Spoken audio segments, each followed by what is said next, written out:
আসসালামু আলাইকুম, welcome to my channel Shamima's kitchen. আজকের পর্বে খুব সহজ করে আপনাদেরকে করে দেখাবো ভিন্ন স্বাদের ডিমের কোরমা রেসিপি।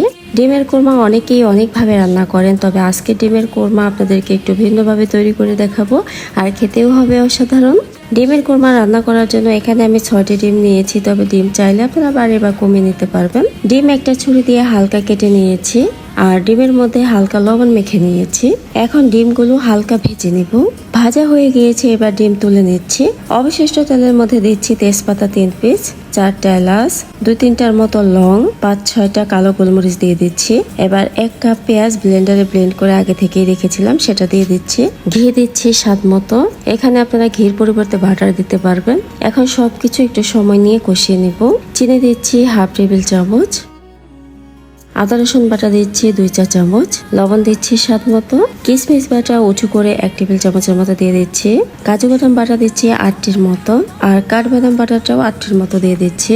আর এখানে আমি নারকেল বাটা উঁচু করে 1 টেবিল চামচ দিয়ে দিচ্ছি। নারকেল চাইলে স্কিপ করতে পারবেন, তবে দিলে ভিন্ন স্বাদের ডিমের কোরমা তৈরি হবে, তাই দিচ্ছি। ফেটানো টক দই দিচ্ছি স্বাদ মতো, অথবা আপনারা এখানে 1/4 কাপ টক দই দিয়ে দিবেন। শুকনো মরিচের গুঁড়া দিচ্ছি 1 চা চামচ, ঝাল স্বাদ বুঝে বাড়িয়ে কমিয়ে দিতে পারবেন। এবার দিচ্ছি জিরা গুঁড়া 1 চামচ, আর ধনিয়া গুঁড়া দিচ্ছি 1 চামচ। তবে ধনিয়া আর জিরা গুঁড়া কিন্তু স্কিপ করা যাবে, কারণ ধনিয়া আর জিরার গুঁড়া দিলে কিন্তু কোরমার কালার কালচে আসবে, তবে টেস্টের দিক দিয়ে আবার ভালো আসবে, তাই চাইলে স্কিপ করতে পারবেন। এবার সামান্য পরিমাণে পানি দিয়ে দিচ্ছি মশলা কষানোর জন্য।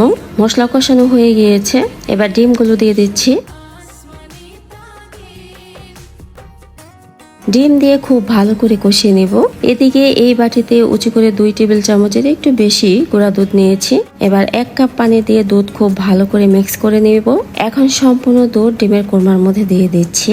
এখানে আপনারা চাইলে কিন্তু গরুর লিকুইড দুধটাও দিতে পারবেন। এখন পেঁয়াজ বেরেস্তা দিয়ে দিচ্ছি 1 মুঠ। এবার কিছু সময় জাল করে নিলেই কিন্তু ভিন্ন স্বাদের ডিমের কোরমা তৈরি হয়ে যাবে। বেশ কিছুটা সময় আমি কোরমা জাল করে নিয়েছি, আর গ্রেভিটাও কিন্তু অনেক ঘন হয়ে গিয়েছে। এ পর্যায়ে আমি চুলা বন্ধ করে দিব। তাহলে দেখলেন তো কত সহজ করে এই ভিন্ন স্বাদের ডিমের কোরমা তৈরি করে নেওয়া যায়। তবে ডিমের কোরমা আমি অন্যভাবেও কিন্তু আপনাদেরকে তৈরি করে দেখিয়েছি, চাইলে আমার সেই লাইভ ভিডিও কিন্তু দেখে নিতে পারেন। চেষ্টা করেছি এই ঈদে আপনাদেরকে ভিন্ন স্বাদের ডিমের কোরমা তৈরি করে দেখাতে। আজকে ডিমের কোরমা যদি আপনাদের কাছে ভালো লেগে থাকে, তাহলে পাশে একবার হলেও ট্রাই করে দেখতে পারেন। সবাই অনেক ভালো থাকবেন।